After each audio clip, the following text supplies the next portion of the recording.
Hello everyone and welcome to my channel. It's me, Michelle. So today I am reviewing this Budget by Paycheck workbook. I have not looked in this workbook yet.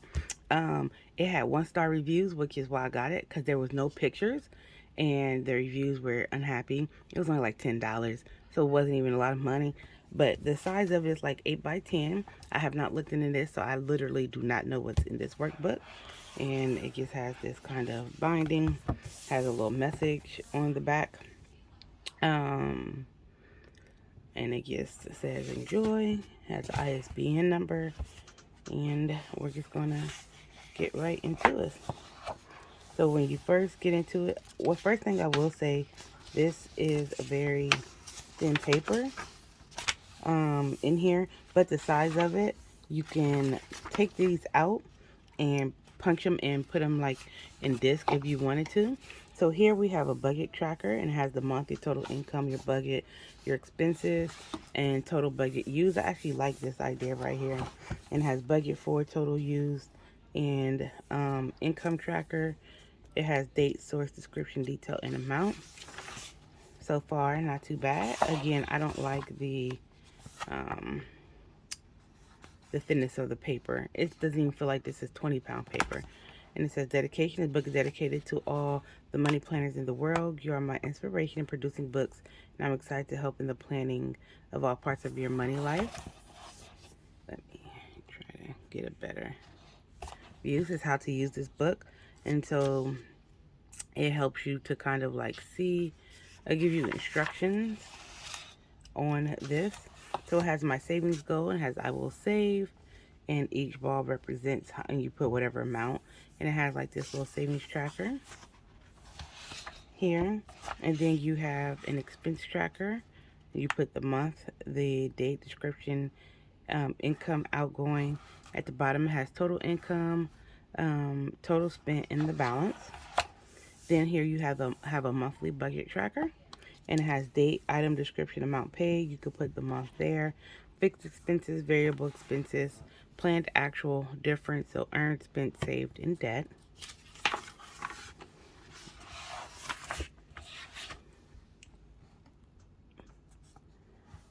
So then we have monthly budget progress. It says goal, actual, difference, earned, spent, saved, debt, category, and then you can have like your different categories. And then here you got utilities, electric, gas, water, internet, phone. And then you have personal, entertainment, clothing, cosmetics, subscriptions, other total, transportation, home, food, medical, debts, giving. Then you have a spot for income and accounts. And then on this side is blank. So it has like the same kind of things. It's just blank on this side. And so monthly money goal tracker has monthly money goals. You have a spot for 4. You have a progress tracker. And then you have week 1 through 4, goal 1, 2, 3, and 4. You can kind of track how you're doing on each goal for each week. Have notes. And I set reasonable goals. I met my budget goals. This actually, I don't know why I got all the hate. It's not that bad. I think it's the paper. Like, this paper is terrible. If this was printed on better paper, I think this will be a lot better. And so monthly savings plan, and you have opening balance, savings goals, save, and date that you did any withdrawals or deposit, notes and rewards. And you have a savings chart, and it says itemized saving for, cost, time frame, money tracker here. You got date, saved, and balance, and notes. Yeah, I think the problem is the paper, because this is not really that bad. It's just, this paper is terrible. I think with better paper, this planner will probably be like around $30 to keep it affordable for people on a budget. That's probably why the cost was so low. But yeah, so 52-week money savings challenge. And so you got week 1, and it kind of goes down for the amount that you can save, the amount you would save, and what your balance is next to it. Then you have an annual overview, income, expenses, savings, starting balance, ending balance. Best month for income, lowest amount on expenses, highest amount. So you put month and any notes, and then there's a section for notes down here. And you have, so this is dated for 2020, which is probably another reason why people are upset, but that doesn't bother me. You can always change that to anything. A yearly payment overview, so you got your item, so you put like all your bills and track when they have been paid. A debt payment plan, account, due date, minimum due, credit limit, interest rate, creditor, starting amount, so you have space for your debts and all your payments. And you only get one. So you have a bill tracker, and then you can put all your bills and how much you budget and how much you actually spent. This kind of seem, maybe this is just for like a weekly one. And then, let's see, yearly payment overview. I don't know the difference between that and the monthly bill tracker. You have the same kind of thing here. Oh, yeah, so we kind of got like the same. I do like they have tithes in here. Like, I'm not, tithing is not technically for the New Testament church, but I do believe in giving. If 10% is your goal, then that's fine, but we should always strive to give more.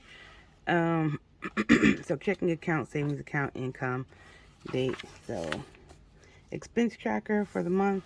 Then you got upcoming expenses, so you can kind of like map out for the year, like where your money's going to go or what you need to save for each month. And then you got a tax checklist. I actually like this. And you do month of income, general adjustment, especially if you have a business. This would be really good. So you got budget tracker. So now we repeat this. Your savings goal. And I guess you get, I guess it repeats. So let's see. Yeah, I think this just repeats. I don't know why this needs to be repeated, but this repeats too. And that does too. So this repeats itself. So some of the pages are redundant and they don't need to be.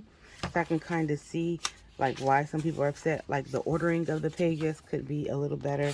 The paper quality can be a little better, but it was $10. It was really basic. For what you get. So like we don't need an annual overview or 52-week money savings challenge. Like, yeah. So let's see, does anything change in the back?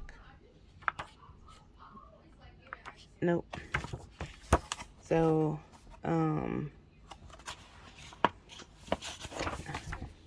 yeah, so that's not need to be repeated, but some of like a couple of these pages I may actually put in my